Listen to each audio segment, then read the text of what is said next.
네, 드디어 우리 이제 새로운 시리즈가 시작됩니다.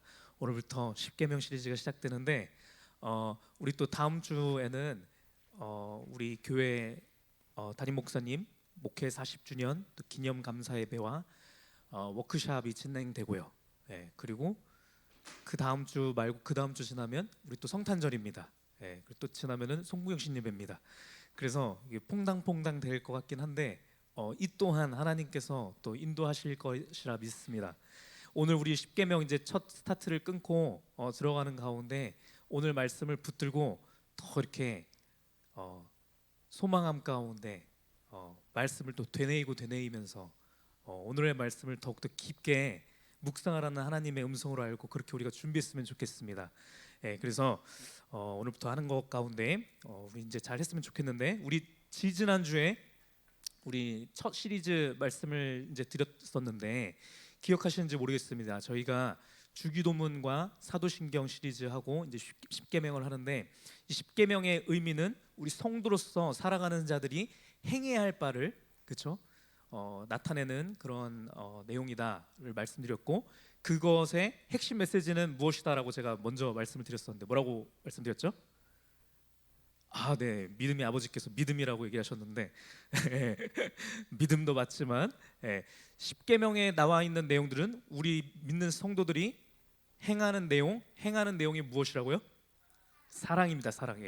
사랑을 행하는 자가 우리 성도가 행동하는 바는 사랑으로 나와야 되는 겁니다. 그래서 이거 맞힐 줄 알고선 제가 이게 넘어가려고 그랬는데 못 맞췄으니까 다시 말씀을 보도록 하겠습니다. 마태복음 우리 22장 37절부터 40절 말씀까지 우리 읽도록 하겠습니다. 같이 큰 소리로 읽도록 하겠습니다. 시작.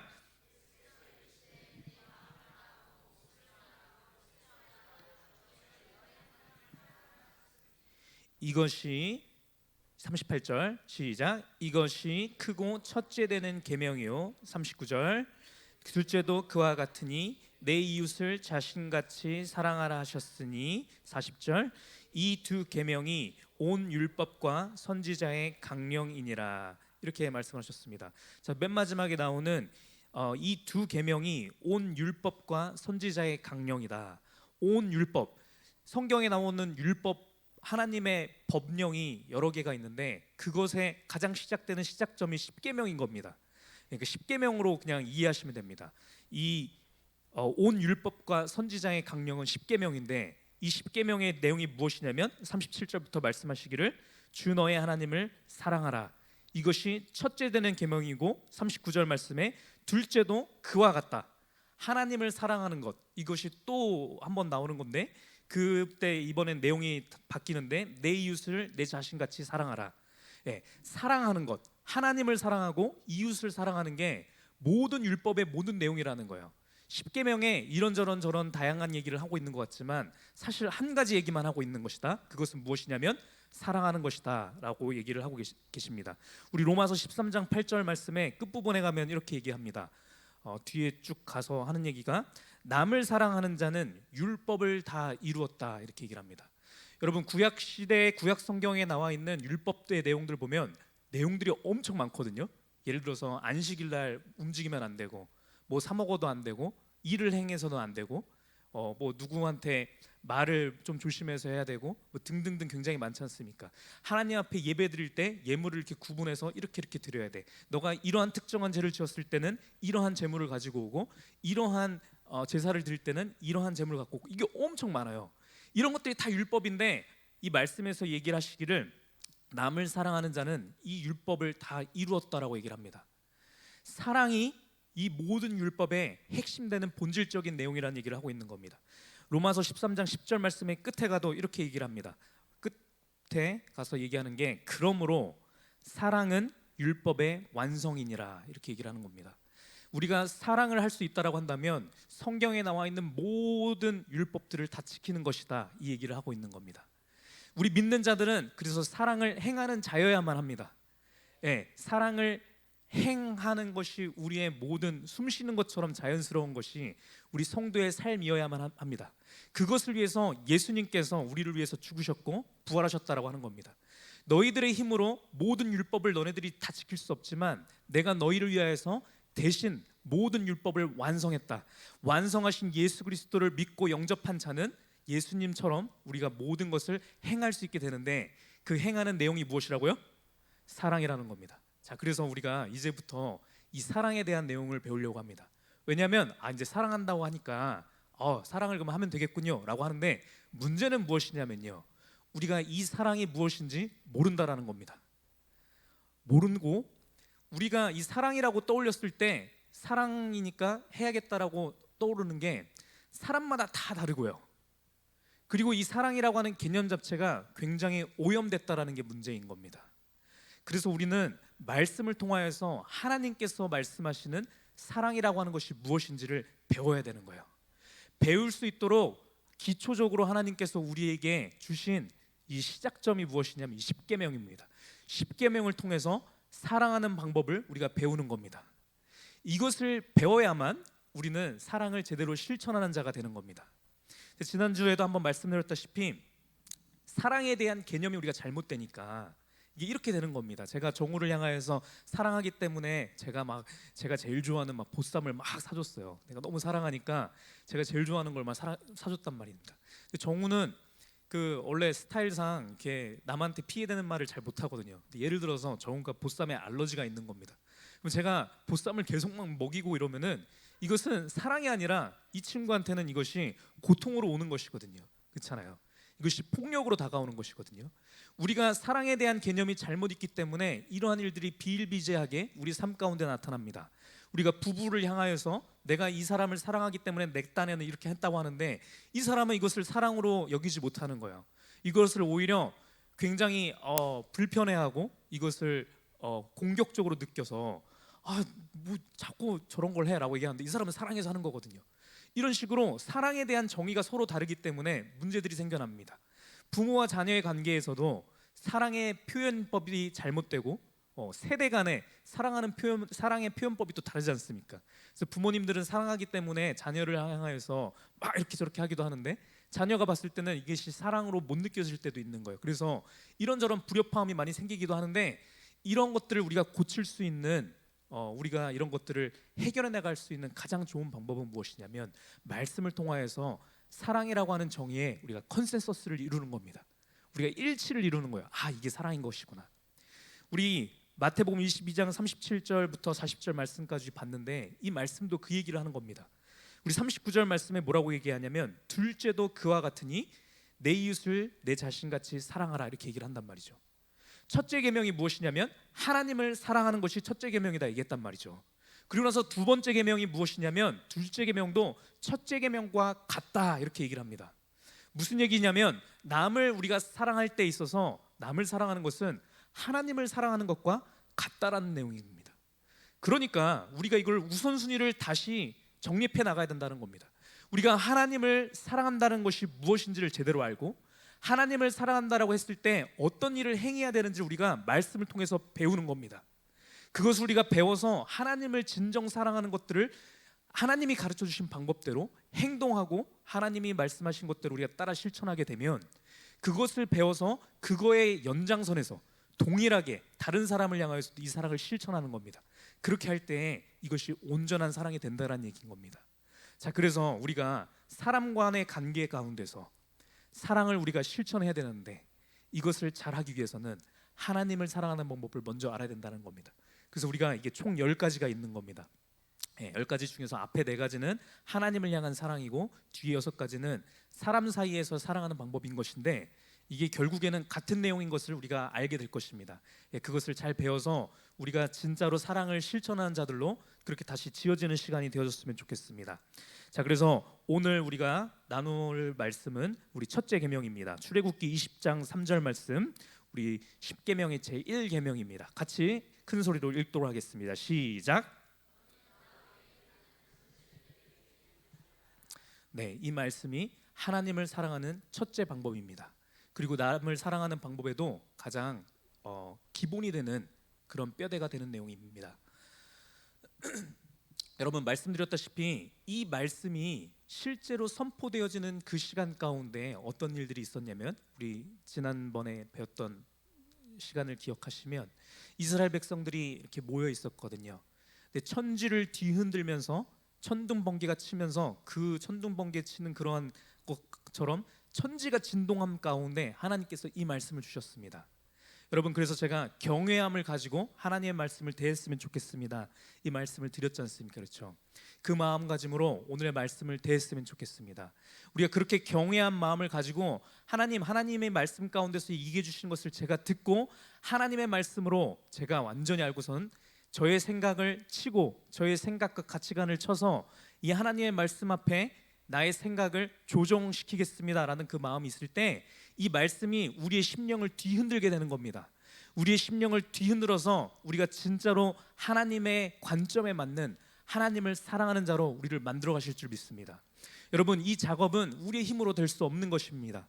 제가 말씀을 지금 선포하고 있지만 저 또한도 성령 하나님께서 제게 은혜를 주셔서 성령 하나님께서 역사하시지 않으신다라고 한다면 제 안에서 변화가 일어날 수 없는 것입니다. 제가 말씀을 선포한다 할지라도요. 그래서 이 시간 가운데 우리가 성령 하나님을 의지함 가운데 우리가 말씀 가운데 귀 기울였으면 좋겠습니다. 우리 다시 한번 읽도록 하겠습니다. 시작. 너는 나 외에는 다른 신들을 내게 두지 말라. 네, 이렇게 얘기를 한 겁니다.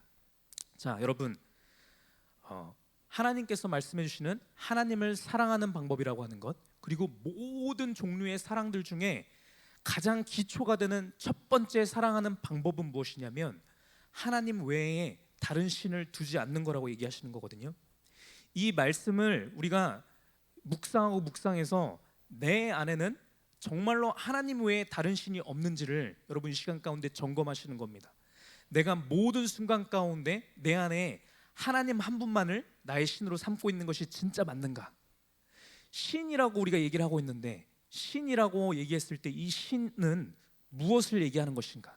나의 신은 무엇인가? 이것을 우리가 마음에 두고 오늘 말씀을 대했으면 좋겠습니다.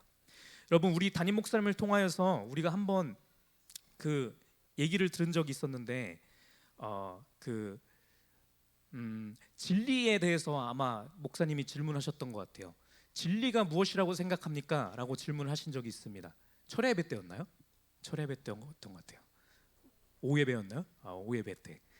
네, 그렇군요. 진리가 무엇입니까? 라고 했을 때 목사님께서 정의를 내려주셨던 것이 있었는데 그건 뭐였죠?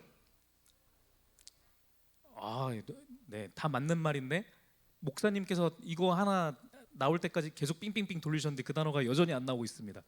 네, 그래서 계속 했는데 네, 다 맞는 말인데 불변성에 대해서 얘기를 하셨습니다. 변하지 않는 것, 불변성.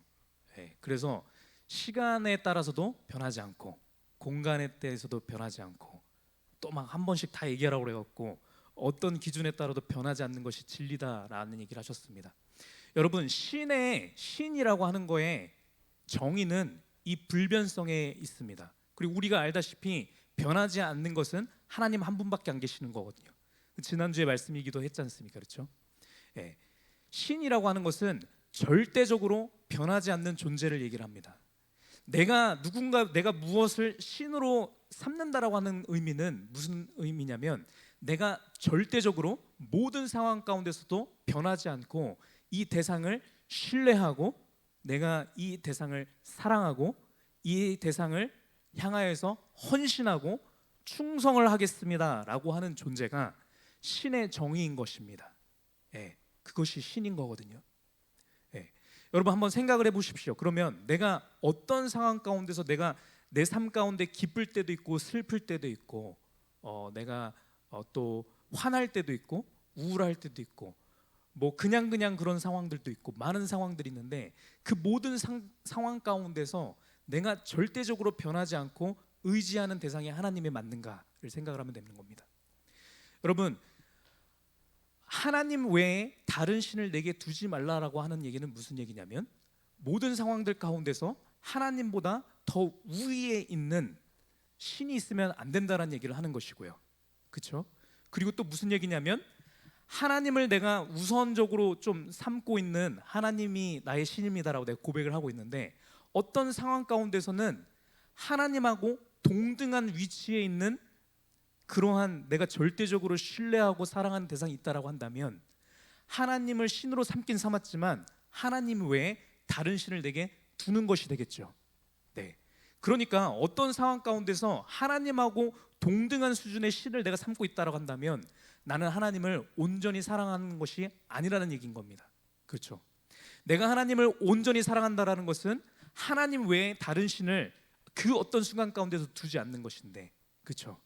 어떤 순간 가운데는 내가 뭐 웬만해서는 하나님을 나의 신으로 내가 두긴 두는데 어떤 특정 상황이 몰아치면 내가 화가 날 수밖에 없고 내가 짜증이 몰아칠 수밖에 없는 어떤 특정 상황이 되면 하나님이 뭐고 다 필요 없고 나는 다 필요 없어 이러고서는 나만의 굴에 들어간다라고 한다면 그때는 나의 이 감정이 나의 신이 되는 순간인 거거든요. 그렇죠? 자, 그렇기 때문에 어떤 특정 상황에서라도 내가 다른 무언가에게 절대적으로 나의 헌신과 나의 의지와 나의 신뢰 모든 것을 두는 대상이 있다라고 한다면 우리는 온전히 하나님을 나의 신으로 두고 있지 않다라는 얘기인 겁니다. 하나님께서 말씀하시는 하나님을 사랑하는 방법, 첫 번째 방법, 나 외에 다른 신을 내게 두지 말라라고 하는 얘기는 쉽지 않은 얘기인 겁니다. 모든 상황들 가운데서 모든 나의 일거수일투족 가운데서 하나님 한 분만이 절대적으로 나의 신의 위치에 있는 것이 하나님을 사랑하는 자한테 나타나야 되는 모습인 겁니다. 자, 그래서 오늘 말씀을 통해서 여러분들께서 내 자신을 한번 들여다보시고 한번 생각을 해보시면 되는 겁니다. 내가 지난 일주일의 삶 가운데서 또 내가 하나님만을 나의 신으로 두었는가 생각하시면 되는 겁니다. 제가 상황들을 조금 더 부연 설명을 드리겠습니다. 한번 떠올리시면 돼요. 여러분들의 경험에 비추어서 여러분들이 지금까지 살아오시면서 가장 기쁘고 가장 행복하게 여겨졌던 순간이 언제가 있습니까? 이게 너무 막연하면 뭐 지난 한 일주일, 한 달, 올해 또 25년, 24년 우리가 마무리하고 있으니까 24년을 돌아보면서 한번 생각해 보셔도 좋을 것 같아요. 나한테 가장 기쁨과 행복을 주었던 순간이 언젠가 이렇게 한번 생각을 해보시면 그때 그 기쁨과 그 행복이 찾아 들어왔을 때 여러분 그 기쁨과 행복을 나누고 싶은 첫 번째 떠올렸던 대상이 누군가를 생각을 해보시는 겁니다. 만약에 그 대상이 하나님이 아니었고 하나님을 향해서 하나님 너무 감사합니다 이것이 아니었고 먼저 내가 내 배우자를 찾았다라고 한다면 내가 내 자녀를 찾았다라고 한다면 그렇죠? 하나님 이전에 누군가 내 친구를 찾아서 이 기쁨을 나누고자 했다라고 한다면 여러분 그 가장 큰 기쁨과 감격을 나누고 싶었던 첫째 대상이 우리들의 신으로 자리 잡고 있는 그 대상이라는 얘기를 하는 겁니다. 여러분 우리가 최근에 가장 힘들고 어려움에 처했을 때를 한번 생각해 보십시오. 현재 어려움에 처했고 있을 수도 있는데 여러분 그때 내가 가장 의지하는 대상이 누구입니까? 나를 너무나 힘들게 하고 고통스럽고 어렵게 한다고 했을 때 내가 과연 하나님을 찾고 있는 것인가? 어떻게 보면요 이게 조금 어려운 부분이기도 한데요 우리는 믿음의 사람들을 나의 신으로 두는 경우도 있습니다. 하나님을 의지하지 아니하고 우리 그래도 교회 사람이니까 우리 이 사람한테 찾아갖고 얘기해. 물론 귀하긴 한 건데 하나님께서 말씀해 주시는 것은 내가 보이지 않고 내가 느껴지지 않는다 할지라도 하나님께서 버젓이 살아계신다라는 거예요. 이 하나님을 찾으라는 거거든요. 이 하나님을 의지하라는 거거든요. 근데 이 하나님을 의지한다라고 하면서도 우리가 하나님이라고 하는 대상이 너무나 막연하고 모호해서 하나님을 찾아가지 못하고 하나님을 대변하고 있는 것 같은 목사님한테 찾아가서 목사님한테만 이렇게 한다라고 한다면 여러분 잘 생각을 해봐야 되는 거예요. 어떤 순간 가운데는 우리가 하나님보다 목사님을 더 위에 두고 있는 건 아닌지 생각을 해봐야 되는 겁니다. 물론 그것도 너무나 귀한 것이지만 먼저 우리의 마음가짐은 하나님을 향해서 100% 하나님을 찾고 하나님을 의지하는 마음 가운데 하나님의 뜻을 알고 기울이고 하나님의 음성을 듣고자 하는 그 간절함 가운데 내가 목사님이라도 찾아가 봐야겠다라는 순서가 되는 것이 맞다라는 얘기인 겁니다. 목사님께 가서 하나님께서 제게 주시는 말씀이 무엇일까요? 라고 하면서 목사님을 통해서 하나님의 음성을 들으려고 하는 것이 맞는 것이지 말씀에 의지하지 아니하고 사람을 의지하는 것은 잘못됐다라는 겁니다. 사람을 의지하고 우리가 어떠한 관계를 의지하고 다른 무언가에 기댄다라고 한다면 그것이 우리의 신이 된다라는 얘기예요. 여러분 내가 고통 가운데 있고 내가 여기서 구원을 받고 싶을 때 나를 끄집어낼 수 있는 대상이 무엇인지 생각을 해보십시오. 더 쉽게 생각을 한다면 여러분, 오늘의 말씀의 제목처럼 나를 좌지우지하는 대상이 누구인지를 한번 생각해 봤으면 좋겠습니다. 여러분, 세상 사람들 중에는 이런 사람들이 많이 있습니다. 힘들고 어렵고 막 너무 낙심되고 막 이래요. 그랬는데 갑자기 뭐 로또가 당첨됐어요. 돈이 엄청 많이 생겼어요. 그러면 이 사람이 절망 가운데 있다가 막 다리도 막 아프고 막 몸도 아프고 힘들어 죽겠는데 돈이 많이 생기면 이 모든 어려움과 고통도 능히 이겨낼 수 있는 힘이 솟는 거예요. 와, 내가 이 돈이 생겼으니까, 내가 몇백억 생겼으니까 나의 문제는 아무런 문제도 되지 않네 라고 하면서 절망 가운데 있던 나의 감정을 기쁨 가운데로 끄집어낼 수 있는 그 힘이 돈에 있는 자들이 있단 말이죠.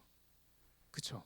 여러분, 한번 생각을 해보십시오. 여러분들이 엄청나게 기쁨 가운데 있었을 때, 세상의 기쁨 가운데 젖어 있었을 때, 여러분, 이 기쁨의 감정을 나락으로 끌고 갈 수 있는 힘이 무엇인지 생각해 보라는 얘기인 겁니다. 이 세상에서 이것들이 재물에 있는 것처럼 얘기를 하지만 사실은 사람 간의 관계 가운데 있는 경우도 굉장히 많죠. 내가 엄청 기쁘고 행복해서 막 있는데 뭐 예를 들어서 막 뭐 시험에 어디 합격을 했어요. 뭐 자격증을 땄어요. 취업을 했어요. 원하는 대학에 들어갔어요. 그래서 막 너무 기분 좋아갖고 내가 너무 행복하고 너무 즐겁고 해갖고선 딱 갔는데 엄마 아빠가 기분이 안 좋으신 거예요. 그래서 엄마 아빠가 예를 들어서 너 집안 청소나 해라 팍 이렇게 얘기를 하셨어요. 그러면 이 아이의 기쁜 감정이 갑자기 나락 끝으로 갈 수도 있거든요. 그래서 뭐 저거고 뭐 합격이고 뭐고 나는 엄마 아빠 말 때문에 상처받았어 이렇게 되면요, 이 사람에게 있는, 이 사람이 모시는 신이라고 하는 것은 사실 엄마 아빠의 이 말에 있는 겁니다. 이렇게 나의 감정을 왔다 갔다 좌지우지할 수 있는 것이요, 이것이 실제로 우리를 주장하고 있는 우리의 참신이라는 얘기를 드리는 겁니다. 내가 고통 가운데 어려움 가운데 있을 때 나를 끄집어내서 기쁨의 단계로 올려놓을 수 있는 힘이 무엇인지 생각해 보라는 얘기인 겁니다. 내가 세상 사람들이 부러워할 만한 모든 것을 갖췄는데 모두가 나를 부러워하고 하는 그런 상황에 있다 할지라도 여러분, 이러한 나를 밑으로 나락 끝으로 잡아당길 수 있는 힘이 무엇인지 생각해 보라는 겁니다. 사람마다 이런 것들이 다 다르지만 오늘 말씀에서 얘기하시는 것은 무엇이냐면 그 존재가 하나님이 아닌 이상 너는 무조건 우상 숭배자다, 이 얘기를 하고 있는 겁니다. 여러분, 우리는 오로지 하나님 한 분만을 우리의 유일한 신으로 삼는 그러한 모든 자가 될 수 있기를 축복합니다. 하나님 한 분만을 나의 유일한 신으로 삼았다는 그 얘기는 무엇이냐면요, 여러분, 우리가 이 세상의 모든 부귀영화를 갖췄다 할지라도 하나님의 말씀 앞에 하나님께서 말씀하시기를 너가 가지고 있는 모든 재물들은 쓰레기와 같은 것이야 라고, 나를 위해서 영광 돌리지 않는다고 한다면 너를 잡아매는 올가매는 죄의 덩어리에 불과해 라고 얘기를 했을 때 우리가 고통 가운데 들어갈 수 있다라고 한다면 여러분, 우리는 하나님을 나의 참신으로 삼고 있는 자인 것입니다.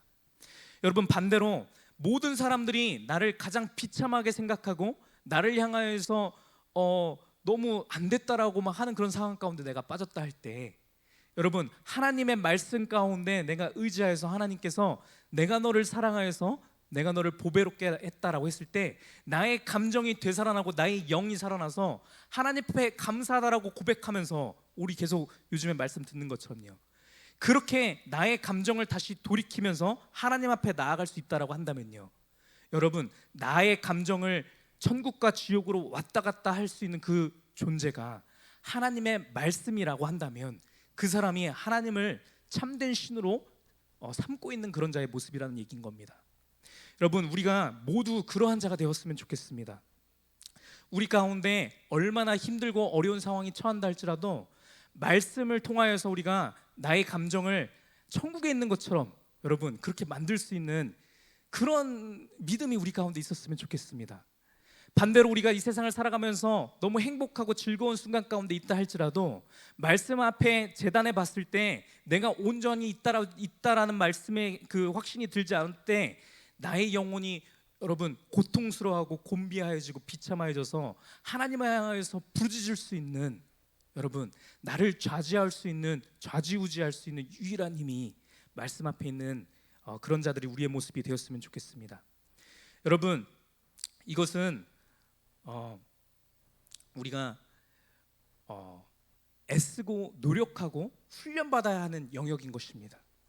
10계명의 1계명이 너무나 쉽고 단순하고 나는 이거 당연한 거 아니야 라고 얘기할 수도 있지만 당연하지 않은 것입니다. 하나님께서 말씀하시는 나 외에 다른 신을 내게 두지 말라라고 하는 것은 말씀드렸다시피 모든 시간과 모든 공간을 초월하여서 모든 순간 가운데 우리에게 요구하시는 바입니다. 우리가 기분 좋고 뭔가 신앙이 좋은 것 같을 때는 될지 모르겠지만 안 그럴 땐 신앙이 다운되고 했을 때 안 된다라고 한다면 여러분 나는 하나님을 나의 유일한 신으로 삼고 있지 못한 겁니다. 그래서 우리가 이것을 애써야 되는 겁니다. 말씀만이 나를 좌지우지할 수 있는 힘이라는 것 사실을 염두에 두고 여러분 우리가 굴 속에 들어가려고 할 때 하나님의 말씀을 찾아야 되는 겁니다. 내 감정 가운데 여러분 하나님의 말씀이 나의 감정을 움직이지 못한다라는 생각이 들 때에도요, 그때에도 우리가 하나님의 말씀 앞에 매달리려고 하는 그 자세가 우리 가운데 있어야 되는 겁니다. 여러분 우리가 힘들고 어려운 가운데 애쓰고 애써서 예배 자리 가운데 나왔다고 생각을 합시다. 나와서 하나님을 바라면서 하나님을 향하여서 예배를 드렸어요. 그랬는데 말씀 가운데 은혜를 못 받겠는 거예요. 여전히 옆에 있는 지체들의 모습을 보고 하다 보니까 마음에 안 드는 것들이 있고 이게 뭐 영 불편한 마음이 가시지 않는 거예요. 여러분 그렇다고 할 때 그 순간 가운데 무엇을 하시겠냐라고 제가 질문을 하는 겁니다. 그렇게 할 때 하나님의 말씀 오늘은 아닌가벼 하고 돌아갈 거냐라는 말씀을 드리는 겁니다. 여러분 하나님의 말씀은 우리의 감정보다 훨씬 더 강력한 것입니다. 내 감정이 무너지고 여러분 내가 회복되지 않는다라고 할지라도요, 이 감정보다 더 우선되는 증거로 나타나는 것은 무엇이냐면 변하지 않는 하나님의 말씀이라는 겁니다. 그 말씀 앞에 우리가 아멘 하는 겁니다. 내 감정이 여전히 풀리지 않았지만, 내 감정이 여전히 화나 있고 내 감정이 불편하여서 내가 아직까지도 회복되지 않았지만 그럼에도 불구하고 하나님의 말씀 가운데서 하나님의 말씀이 기뻐하라 말씀하셨으니 내가 기뻐하겠습니다라고 내 의지를 발휘하는 겁니다. 내가 울고 싶고 화나고 싶고 분내고 싶어하는 나의 이 감정을 여러분 말씀 앞에 내가 스스로 꺾는 것입니다. 내 의지로 이것을 꺾는 것. 여러분 이것이 실제로 우리의 삶 가운데 기쁨으로 아직 나타나지 않아도 괜찮은 거예요. 나타나지 않는다 할지라도 우리가 하나님을 끝까지 신뢰하는 것입니다. 말씀의 예배 가운데서 내가 오늘의 예배 가운데 내가 온전한 예배를 드리지 못하고 오늘 예배를 망쳤다라고 생각이 드는 그 순간 가운데 여러분 누구를 신뢰하겠냐? 제가 그 질문을 드리는 겁니다. 내가 뭔가 잘못된 것 같아 라고 해서 내가 그냥 가서 TV나 봐야겠다 이렇게 하겠다라고 한다면요, 여러분 나를 구원할 그 대상을 TV에 둔 거라는 겁니다. 여러분 모르겠고 내가 집에 가서 그냥 유튜브나 보고 잠이나 자야겠다라고 한다면요, 나를 이 극심한 고통 가운데서 구원할 그 대상이 잠이라고 내가 고백하는 것이 되는 겁니다. 나의 신이 잠이다라고 고백하는 것이 된다라는 거예요. 그렇지만 우리가 배우는 것은, 말씀 가운데서 배우는 것은 하나님께서 버젓이 살아계셔서 나의 감정과 나의 모든 상황과 모든 것을 초월하셔서 변하지 않는 말씀 가운데 우리 가운데 임재하고 계신다라는 거예요. 그러는 하나님 앞에 우리는 여러분 이 결단을 해야 된다라는 겁니다. 오늘의 예배를 통하여서 우리가 결단했으면 좋겠습니다. 다시 한번요, 내가 내 앞에 그 모든 것들을 다 내려다 놓고 하나님 한 분만이 나의 참신인 것을 내가 다시 한번 고백합니다 라고 고백했으면 좋겠습니다. 나의 감정보다도요, 나의 기쁘고 행복하고 즐겁고 슬프고 모든 감정보다도 더 변하지 않는 더 본질적인 하나님의 말씀. 하나님께서 여러분 우리를 얼마나 사랑하시냐면요, 우리로 하여금 이 결단을 할 수 있게끔 이 코너에 몰아가시는 작업을 합니다. 우리의 삶 가운데서 우리는 항상 선택을 하게 됩니다. 오늘 우리 다 승리하셔서 이 자리 가운데 참여하신 우리 믿음의 사람들입니다. 나는 뭐 이래저래 해서 엄마 아빠 눈치 때문에 사람과 관계 때문에 이 자리에 나왔다라고 얘기하시는 분이 있을지 모르겠지만 여러분 그렇지 않아요. 우리가 승리했기 때문에 이 자리에 나온 겁니다. 여러분 우리가 아시잖아요. 우리의 삶 가운데서 예를 들어서 부부간에 크게 싸웠어요. 자녀하고 부모님하고 크게 싸웠어요. 친구하고 크게 싸웠어요. 특히나 교회 식구들하고 크게 싸웠어요. 내가 오늘 저희 그 임직자 교육할 때도 제가 말씀드렸는데 임직 이게 받고 했는데 주변의 사람들로 하여금 이런 비난이 와요. 저를 향하여서도 아니 너는 목사라면서 어떻게 그래? 이런 게 온다라고 하면은 여러분 저부터 무슨 생각이 드냐면요, 모든 것이 무너지는 그런 생각이 듭니다. 엄청나게 부끄러움이 몰려와요.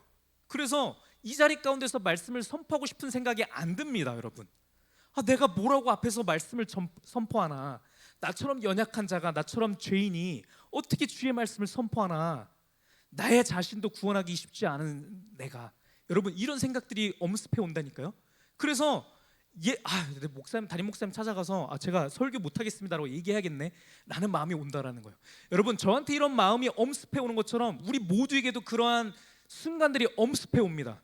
오늘 예배는 그냥 안 갔으면 좋겠다, 어디 그냥 다리나 부러져 갖고선 안 나갔으면 좋겠다, 내가 힘들고 너무 어렵고 내가 내 삶 가운데 너무 화가 나고 치밀고 내 삶 가운데 되는 게 없어서 다 때려치고 오늘 그냥 집에서 그냥 처박혀서 나 혼자 있고 싶어 라는 그 마음이 들 때, 여러분 그 순간이 내가 참으로 나의 신으로 삼는 존재가 누구인지가 증명되는 그 타이밍이라는 겁니다. 그 순간 가운데, 나의 모든 것이 무너지려고 하는 그 순간 가운데, 내가 그러함에도 불구하고 나의 모든 감정과 모든 시선을 초월하여서 존재에 계시는 하나님을 의지해서 내가 그래도 예배 자리에 나가서 말씀을 듣겠노라 라고 고백을 한다면, 여러분 그 사람은 하나님을 유일한 참신으로 삼는 존재라는 겁니다. 우리 모두가 그러한 자인 줄 믿습니다. 우리가 주일 예배를 통하여서 하나님을 사랑하는 자임이 증명되는 겁니다. 우리의 일상의 삶 가운데서 여러분 또 이런저런 것들이 나를 힘들게 만들고 그 사람의 말 한마디가, 그 사람의 표정 하나가, 그 사람의 행동 하나가 나의 감정을 무너뜨리고 나의 삶을 무너뜨리려고 할 때, 여러분 하나님께서 선택의 기로를 우리에게 다시 한번 말씀해 주시는 거예요. 너가 그 사람의 표정 때문에, 그 사람의 말 때문에, 행동 때문에 너의 모든 것들을 무너뜨리고 그렇게 실패한 자처럼, 낙심한 자처럼, 그렇게 낙오자처럼 그렇게 서 있을 것이냐, 아니면 말씀 앞에 너를 돌이켜서 다시 한번 너를 세울 것이냐라고 하는 것이, 하나님께서 우리를 그 기로에 서게 하신다라는 거예요. 여러분 그 기로에 설 때마다 우리는 하나님의 말씀을 늘 택하는 자들이었으면 좋겠습니다. 말씀을 기억하고 말씀을 떠올려서 일어난 사람이 나의 감정을 흔든다 할지라도, 내 감정이 아직 회복되지 못한다 할지라도 나는 이 상황 가운데서 말씀을 택하겠노라고 선포한 우리가 되었으면 좋겠습니다. 찬송 중에 하나님께서 임재하신다라고 말씀하셨으니까 오늘 말씀을 통하여서도 내가 이 어렵고 힘든 상황 가운데서 내가 노래하리라 라고 해서, 하나님 이 시간 가운데 내가 칠흑 같은 어두운 가운데 있는 것 같은 이 순간 가운데 제가 주님을 찬양합니다 라고, 여러분 내 골방에 혼자 있을 때 나 혼자 하나님을 향해서 손들고 찬송하는 그 믿음이 우리 가운데 있었으면 좋겠습니다. 여러분 그 믿음이 있는 것이 하나님을 참으로 신으로 삼고 있는, 유일한 신으로 삼고 있는 우리라는 겁니다. 만약에 그 순간 가운데 하나님이고 뭐고 다 필요 없고 나는 그냥 이 나의 우울한 기분 가운데 나는 잠겨서 나는 그냥 누워 있을 거야 라고 한다면, 여러분 이 감정을, 나의 감정을 신으로 삼는 자들이 그렇게 한다라는 겁니다. 여러분 하나님께서 우리를 사랑하시기 때문에 이 위기의 순간을 우리의 삶 가운데 계속 허락하십니다.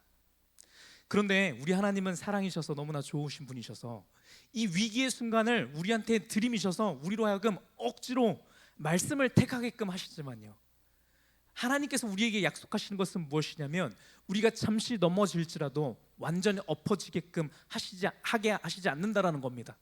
우리로 하여금 항상 말씀을 택하여서 우리로 아둥바둥하고 이를 악물고서라도 내가 이 상황 가운데서도 여전히 하나님만을 나의 참신으로 내가 고백합니다 라고 할 수 있는 힘을 주신다라는 겁니다. 오늘의 이 말씀을 기억하셔서 오늘 출애굽기 이 20장 3절 말씀에 나오는 이 말씀을 묵상하시면서 나는 하나님만을 나의 참신으로 두는 자입니다 라고 고백하는 우리가 되었으면 좋겠습니다. 이 세상을 살아가면서 못마땅한 순간들이 우리의 삶 가운데 엄습해 올 때요, 그렇죠? 나의 감정을 무너뜨리고 이렇게 삶을 무너뜨리면서 다 필요 없고 다 의미 없어라고 고백하고 싶은 그 순간이 올 때 이 말씀을 항상 택하는 우리가 되었으면 좋겠습니다. 여러분 우리가 참신을 하나님으로 삼는다라는 이 얘기는 우리의 인생의 목적을 어디에 두었느냐 하고 굉장히 밀접한 관계에 있습니다. 여러분, 여러분의 인생의 목적을 어디에 두었습니까? 여러분의 삶 가운데 안정감이나 편안함이나 삶에서의 행복이나 어떤 재물의 축적이라든가 내 권력이라든가 다른 사람들이 나를 칭찬해주고 나를 인정해주고 하는 그것에 만약에 두었다라고 한다면요, 여러분, 그것들이 내가 섬기는 신이 되는 겁니다. 그렇죠? 그렇지만 우리가 하나님만을 나의 유일한 참신으로 삼았다라고 한다면요, 여러분, 나의 인생 자체가 나의 인생의 목적이 하나님 앞에 두어야만, 여러분, 그 사람만이 하나님을 참신으로, 나의 유일한 참신으로 내가 삼고 있습니다라고 고백하는 그 사람의 고백일 수 있는 겁니다. 여러분, 근데 이렇게 얘기하게 되면 이게 조금 막연하잖아요. 그래서 오늘의 말씀 가운데 우리 빌립보서 1장 20절, 21절 말씀을 통해서 우리 바울의 고백을 통해서 이것의 참된 의미를 우리가 묵상하면서 은혜를 나누고 오늘 시간을 마무리했으면 좋겠는데, 같이 한번 읽어보도록 하겠습니다. 시작. 나의 간절한 기대와 소망을 따라 아무 일에든지 부끄러워하지 아니하고 지금도 전과 같이 온전히 담대하여 살든지 죽든지 내 몸에서 그리스도가 존귀하게 되려 하려 하나니. 21절. 이는 내게 사는 것이 그리스도니 죽는 것도 유익함이라. 아멘. 20절 말씀 다시 가주시면요, 바울이 이렇게 얘기를 합니다. 나의 간절한 기대와 소망은 무엇이냐면요, 이렇게 얘기를 하는 겁니다. 이 얘기는 제가 방금 던진 그 질문과 똑같은 내용입니다. 우리가 나의 인생의 목적을 어디다가 둘 것이냐, 우리가 하나님 앞에 둘 것입니다 라고 했는데, 더 구체적으로 바울은 뭐라고 고백을 하냐면, 바울의 삶의 목적은 무엇이냐면 내 몸에서 그리스도가 존귀하게 되는 것, 이것이 나의 인생의 목적입니다 라고 고백을 합니다. 바울의 몸 가운데서 그리스도께서 존귀하게 나타나는 것, 바울의 몸을 통하여서 예수 그리스도의 능력이 선포되는 것, 바울의 몸을 통하여서 예수 그리스도의 아름다우심이 선포되는 것, 이것이 바울의 인생의 목적이다라고 고백을 하는 겁니다. 여러분, 이 말씀 가운데 반대되는 개념으로 나오는 것은 무엇이냐면요, 부끄러워함과 두려움입니다. 여기에 담대함으로 내가 이렇게 고백하게 된다 얘기를 하잖아요. 이 얘기는 두려운 마음이 엄습해 온다는 것이거든요. 여러분, 이 개념을 잘 생각해 주셨으면 좋겠습니다. 부끄러움과 두려움. 여러분, 우리의 인생 가운데서 우리가 가장 큰 부끄러움으로 여기는 것이 무엇입니까? 가장 큰 두려움으로 여기시는 게 무엇입니까? 여러분, 저는 너무나도 연약한 자라서 지난주, 지지난주에 일상생활을 하면서 참으로 힘들었습니다. 무엇이 힘들었냐면 너무나 약간 부끄러운 거예요.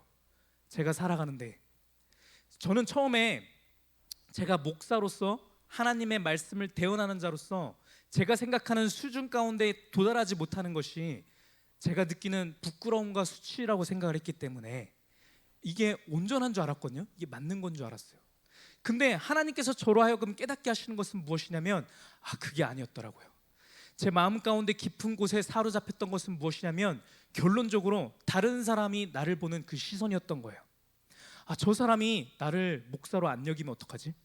저 사람이 저 사람은 하나님의 말씀을 선포한 자인데 별로 거룩하지 않네? 나랑 똑같네? 이러한 생각을 하게 될 것이 저한테 두려움으로, 부끄러움으로 엄습해 오는 거예요. 여러분, 이것은 제가 하나님 앞에 거룩한 제가 목적을 둔 것처럼 느껴질지 모르겠지만, 사실상 그 깊숙이 들어가다 버렸다 하면은 결국에 다른 사람이 나를 평가하는 그 평가, 다른 사람이 나를 바라보는 그 시선이, 여러분, 그것이 내가 삼고 있었던 신이었다는 얘기인 거예요. 왜냐하면 그것이 나를 좌지우지하고 있으니까요. 근데 바울은 무엇이라고 얘기를 하냐면요, 이 부끄러움과 이 담대함이 어디에 있냐라고 얘기를 하냐면, 예수 그리스도의 존귀함이 나타나느냐 안 나타나느냐에 나의 초점을 두겠다, 이 얘기를 하고 있는 겁니다.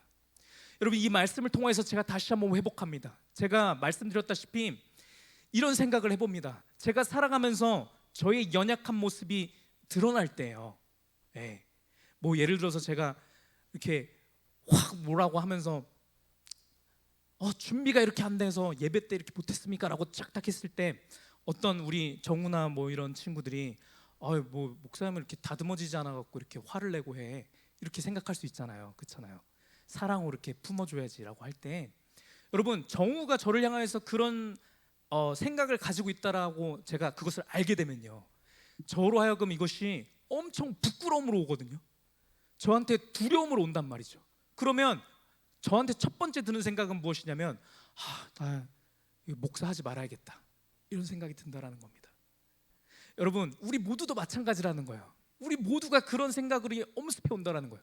근데 여러분 바울이 고백하는 것은 무엇이냐면, 나의 연약함이 드러나는 것도 내가 부끄러움으로 여기지 않겠다라고 얘기를 합니다. 왜냐하면 나의 연약한 모습이 나타날 때 내가 말씀을 통하여서 내가 연약했구나를 알게 되잖아요. 그 말씀을 통하여서 내가 예수 그리스도 성품으로 변화되지 않습니까? 그렇죠? 이 변화되는 모습을 정우가 저를 바라본다고 했을 때 정우가 무엇을 생각하겠냐라는 거예요. 영혁 선생님은 역시 되게 저 사람은 진짜 믿음이 좋아 라고 여기는 것보다 더 좋은 것 무엇이냐면, 영혁 선생님은 원래 성격이 안 좋은 사람인데 말씀이 영혁 선생님을 이렇게 바꿨구나 라고 이 고백하는 것이 더 온전한 고백이라는 겁니다. 여러분, 그렇게 할 때 예수 그리스도의 능력이 선포되어진다는 겁니다.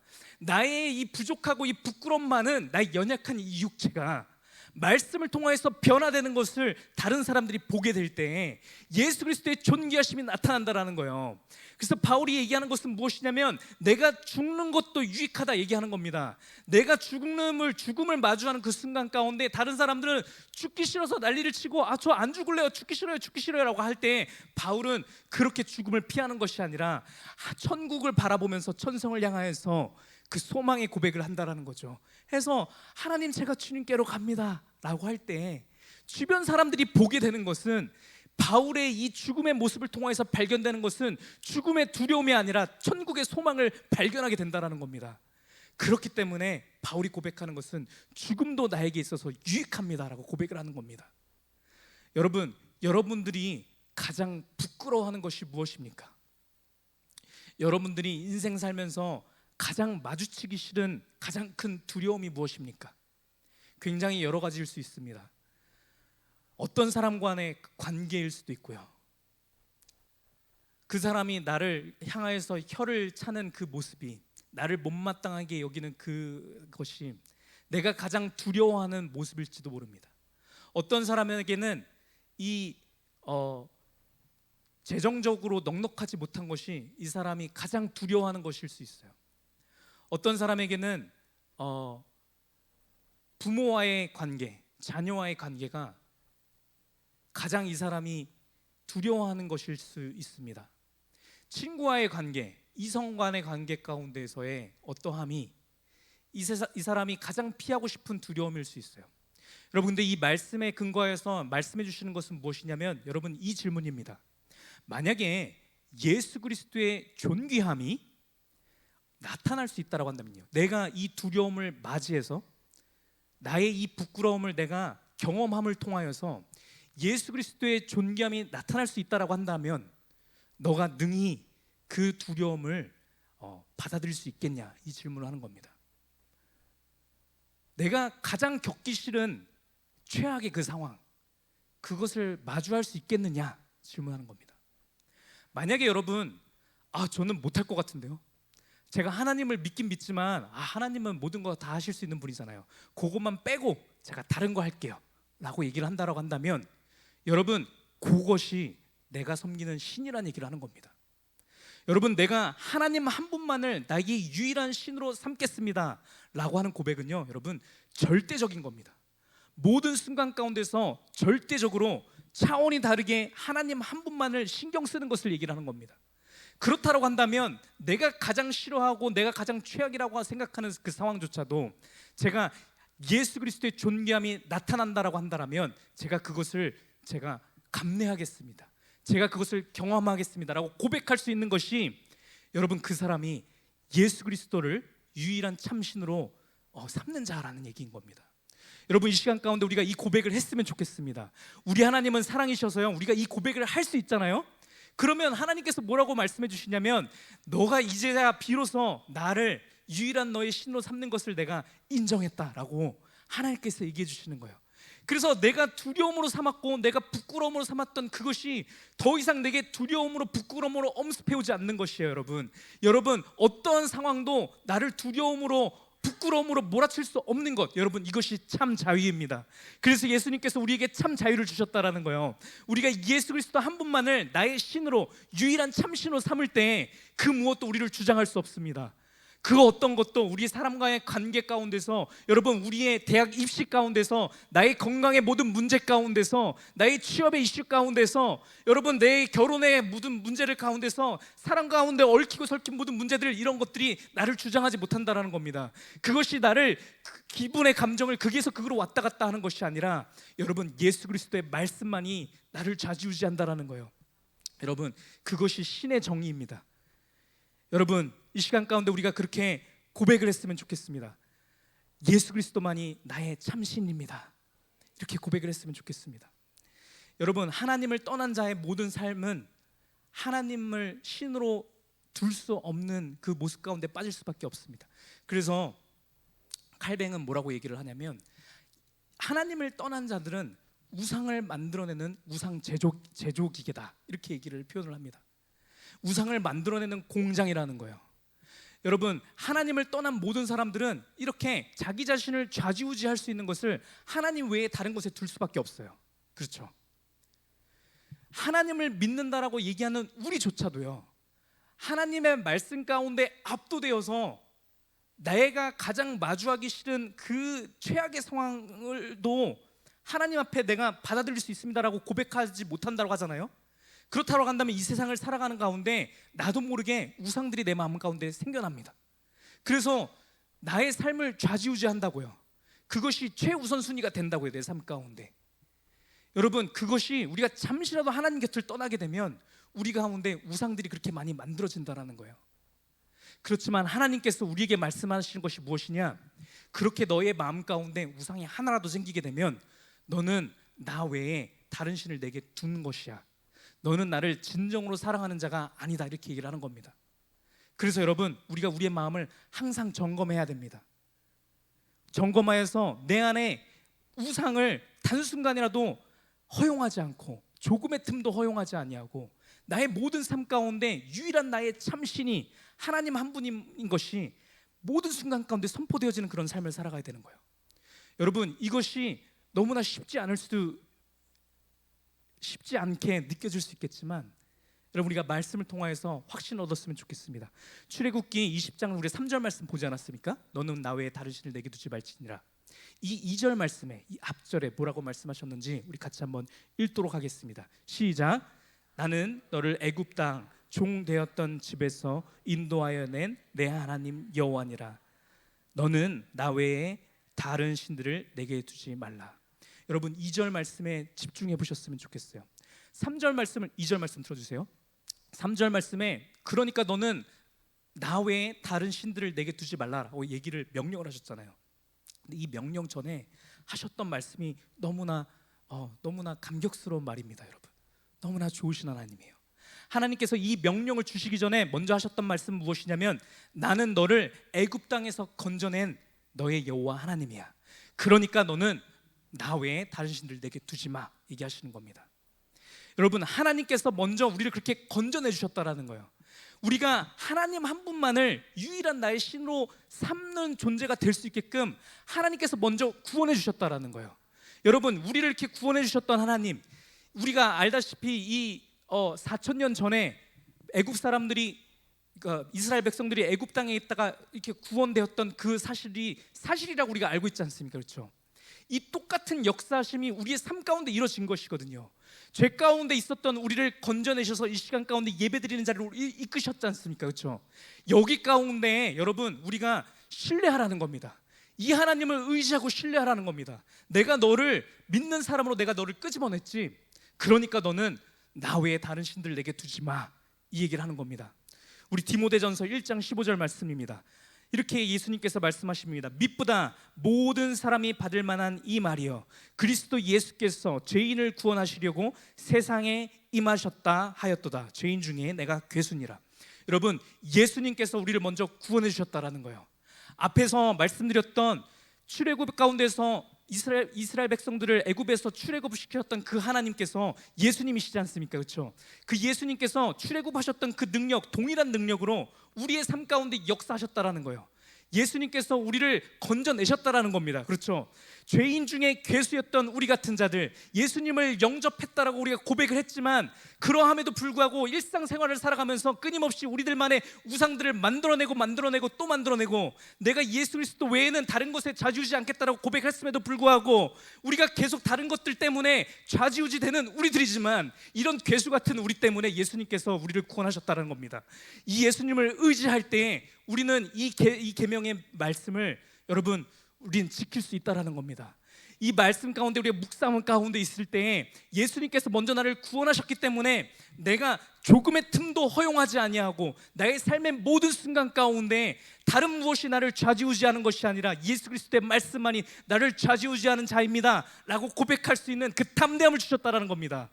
우리가 그 무엇 가운데도 부끄러워하지 아니할 수 있는 힘을 예수 그리스도께서 주셨다라는 겁니다. 우리가 이 시간 다 같이 예수 그리스도를 의지했으면 좋겠습니다. 우리가 이 시간 다 같이 하나님 앞에 그렇게 기도했으면 좋겠습니다. 하나님, 오늘의 말씀을 묵상하면서 오늘 말씀을 통하여서 내게 말씀하여 주시니 감사합니다라고 고백을 하는 겁니다. 여러분, 내가 나도 모르게 내 삶 가운데 우상들이 계속 생겨나고 내 감정을 좌지우지하는 것이 어떨 때는 사람의 한마디 말이기도 하고 저 사람의 표정이기도 하고 저 사람의 행동 하나가 내가 마음에 안 들어가는 이 상황 것들이 나를 좌지우지하는 그러한 상황들이 많이 펼쳐지는 내 삶이지만 이러한 나의 삶을 예수 그리스도께서 먼저 구원하셨다라고 말씀하셨사오니 제가 그 말씀 앞에 아멘합니다 이렇게 고백했으면 좋겠습니다. 그래서 내가 이 말씀을 묵상하면서 살아갔기 때문에 예수 그리스도의 말씀만이 나를 좌지우지하게 하옵소서. 우리 시간 이렇게 고백하는 겁니다. 오늘의 말씀을 기억하시면서 우리가 이 악물고 내가 예수 그리스도 한 분만이 나의 참신인 것을 이 시간 고백합니다. 이렇게 고백했으면 좋겠습니다. 다 같이 하나님 앞에 기도하도록 하겠습니다. 기도합니다. 아버지 하나님, 오늘의 예배 가운데도 함께해 주시니 감사합니다. 아버지, 천지 만물을 흔들며 진동시키면서 말씀하셨던 그 하나님의 말씀이 아버지 시간 가운데 우리 성도들의 마음을 흔들며 아버지 우리들의 가치관을 흔들며 우리들의 감정을 뒤흔들며 이 시간 가운데 말씀하여 주신 것을 믿습니다. 아버지, 나를 주장하는 것이 아버지 나의 감정을 극에서 극으로 움직일 수 있는 유일한 힘은 이 세상의 권력도 아니고 이 세상의 재물도 아니고 사람 간의 관계도 아니고 내가 싫어하고 내가 신경 썼던 그 사람도 아니고 오로지 하나님의 말씀인 것을 이 시간 가운데 선포합니다. 아버지의 말씀이 내 삶 가운데 나타나는 것이 나에게 가장 큰 나의 인생의 목표이고 하나님의 말씀이 내 삶 가운데 나타나지 못하는 것이 가장 부끄러운 것임을 내가 이 시간 고백합니다. 하나님의 능력이 내 삶 가운데 나타나지 못하는 것이 아버지 내가 가장 두려운 것이 되게 하옵소서. 내가 가장 부끄러워하고 두려워하는 것이 하나님의 능력이 내 삶 가운데 나타나지 못하는 것이 아버지 그것이 내가 가장 두려워하는 것이 되게 하옵소서. 아버지, 주의 성령께서 이 시간 가운데 우리 모든 성도들의 말씀에 30년 가운데 말씀해 주시길 원합니다. 아버지, 이 시간 이후로는 우리가 온전히 하나님 한 분만이 우리의 참신이 되시고 나의 유일한 참신이 되시게 아버지, 주 아버지 그렇게 역사하여 주시옵소서. 그것이 우리의 고백이 되을 수 있도록 주님께서 역사하여 주시옵소서.